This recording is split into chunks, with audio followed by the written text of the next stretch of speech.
ಸ್ಪಷ್ಟವಾಗಿ ಹೇಳ್ತೀನಿ, ನೀವು ಕಾಲಾಗ ಹಾಕೊಳ್ಳೋ ಚಪ್ಪಲ್ ಚಲೋ ಅದಾವಿಲ್ಲ. ಇನ್ ಮ್ಯಾಗ ಹಿಂಗ್ ಮಾಡ್ರಿ, 28ಕ್ಕೆ ಬಂದಾಗ ಕೊಲ್ಲಾಪುರ್ ಮೆಟ್ ಅಂತ ಸಿಗ್ತಾವ ನೋಡ್ರಿ, 1,000 ರೂಪಾಯಿ ಕೊಟ್ಟು ಚಲೋ ಅಂತಾವ್ ತಗೋರಿ. 28ಕ್ಕೆ MLA ಚುನಾವಣೆ ಘೋಷಣೆ ಆಕೈತಲ್ಲ, ತಾಯಂದ್ರ ಅದ್ರಿಲ್ಲವ 2 ಬಿದಿರ ಕಟ್ಟಿಗೆ ಹೊರಗ್ ಕಟ್ಟಿ 1 ಅರಿವಿಲೆ ಹೊರಗ್ ಕಟ್ಟಿ ಬಿಡ್ರಿ. ಎಲೆಕ್ಷನ್ ಓಟ್ ಕೇಳಕ್ ಬರ್ತಾರಲ್ಲ, ಅವ ಬಿಜೆಪಿ ಇರ್ಲಿ, ಕಾಂಗ್ರೆಸ್ ಇರ್ಲಿ, JDS ಇರ್ಲಿ, ಮತ್ತೊಬ್ಬ ಇರ್ಲಿ ಬರ್ತಾರಲ್ಲ, ಬಂದ ಕೂಡ್ಲೆ ಹಂಗ ಓಟ್ ಕೇಳಕ್ ಬಂದಂದ್ರ ನೋಡಿ ಹಾಕ್ತಿವಂತ ಹೇಳ್ರಿ.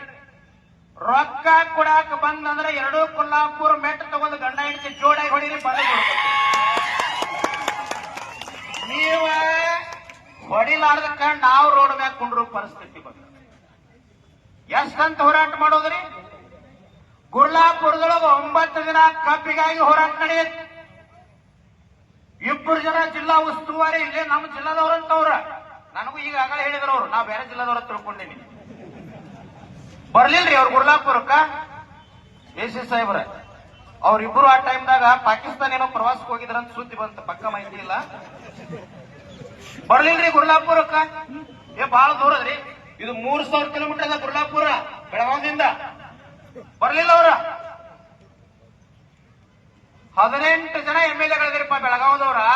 ನಾವೇನು ಬಿಜೆಪಿ ಪಕ್ಷದವರಲ್ಲ, ಕಾಂಗ್ರೆಸ್ದವರಲ್ಲ, JDS ದವರಲ್ಲ. 31 ಜಿಲ್ಲೆಗಳ ಅನ್ನದಾತರ ಪರವಾಗಿ ಮಾತನಾಡ್ತಕ್ಕಂಥವ್ರು ನಾವೆಲ್ಲ. ನಮಗೆ ಯಾವುದೂ ಸಂಬಂಧ ಇಲ್ಲ, ನಾವು ರಾಜಕಾರಣ ಮಾಡೋರಲ್ಲ.